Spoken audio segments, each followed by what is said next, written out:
game. Putin on, Trump gone.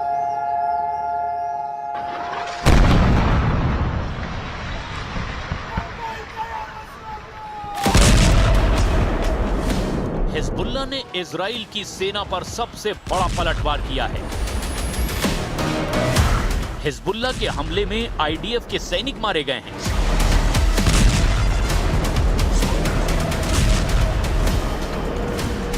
Hezbollah के इस हमले में इजराइल के कमांडर हैरान हैं और सैनिकों के बीच अफरा तफरी मच गई है।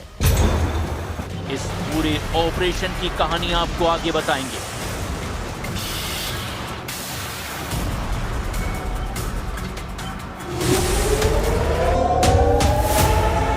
इस बीच ईरान के विदेश मंत्री अब्बास अराक्ची मॉस्को पहुंच गए हैं। क्या पुतिन ने मिडिल ईस्ट का गेम पलट दिया है? क्या रूस नया पावर सेंटर बन रहा है? क्या अमेरिका का खेल मिडिल ईस्ट में खत्म हो गया है? जंग का एपिसेंटर मिडिल ईस्ट, जहां हर चाल के पीछे एक साजिश छुपी होती है और हर साजिश के पीछे एक सुपर पावर। एक तरफ ईरान, दूसरी तरफ इजराइल, बीच में अमेरिका और अब इस पूरे खेल में डायरेक्ट एंट्री हो गई है पुतिन की। ईरान के टॉप डिप्लोमेट और विदेश मंत्री अब्बास अराक्ची सीधे रूस के राष्ट्रपति व्लादिमीर पुतिन के संपर्क में हैं। कब, कहां और कैसे ये साफ नहीं, लेकिन संकेत साफ हैं। मिडिल ईस्ट में एक नया गठजोड़ बन रहा है।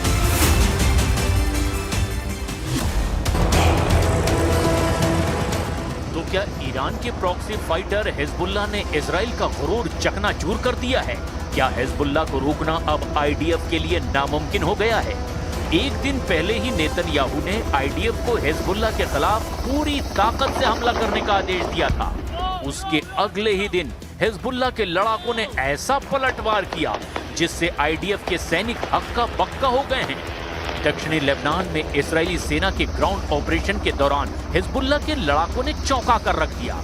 सबसे पहले हिजबुल्लाह के मार्कवा MK4 टैंक पर FPV ड्रोन से हमला किया गया। इलाके में इजरायली सेना की 77वीं बटालियन ऑपरेट कर रही थी। बताया गया कि हमले के बाद इजराइल का टैंक खराब हो गया। रेस्क्यू टीम हेलीकॉप्टर के साथ मौके पर पहुंची। रेस्क्यू टीम का चॉपर अभी जमीन पर लैंड भी नहीं कर पाया था कि फिर से हिजबुल्लाह के ड्रोन ने हमला कर दिया।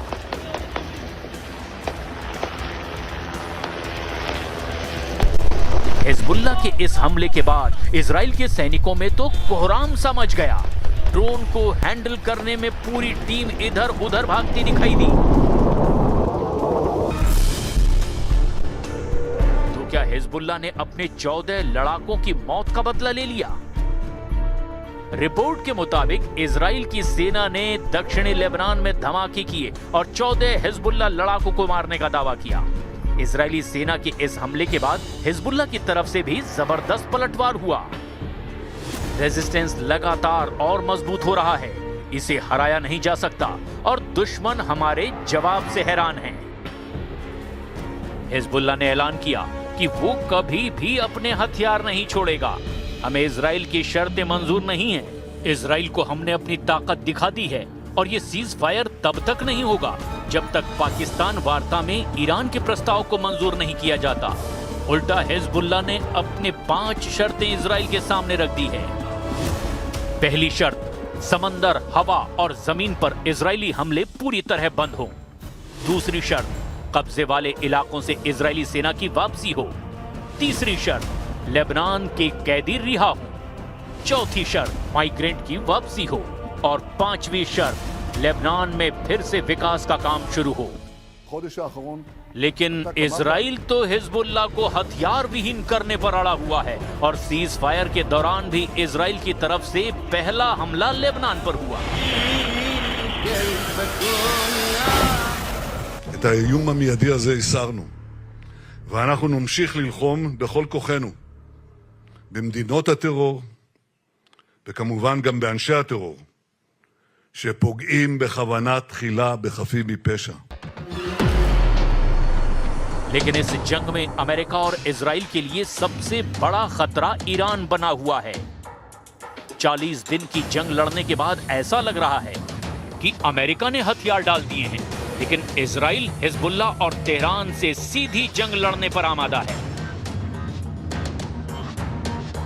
लेकिन ईरान ने एक कदम आगे बढ़ाकर अब नया दांव खेल दिया है। सीधे पुतिन से मिलने रूस पहुंच गए।